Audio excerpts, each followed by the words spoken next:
बन बैठे अज दे गवार, इको झूठ बोलदे आ ओ भी बार बार। बैठ के जनानियां ना करदे आ चुगलियां ते शोध नाम रखदे आ चज दा विचार।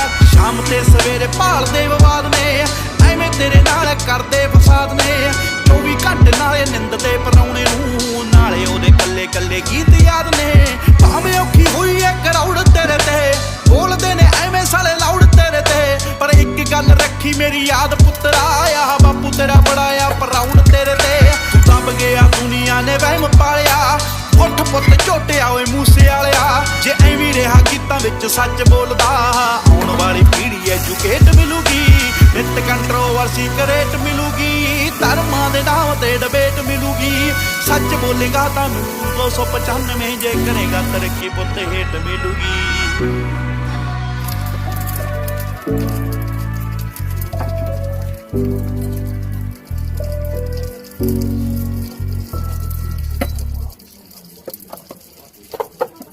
Done?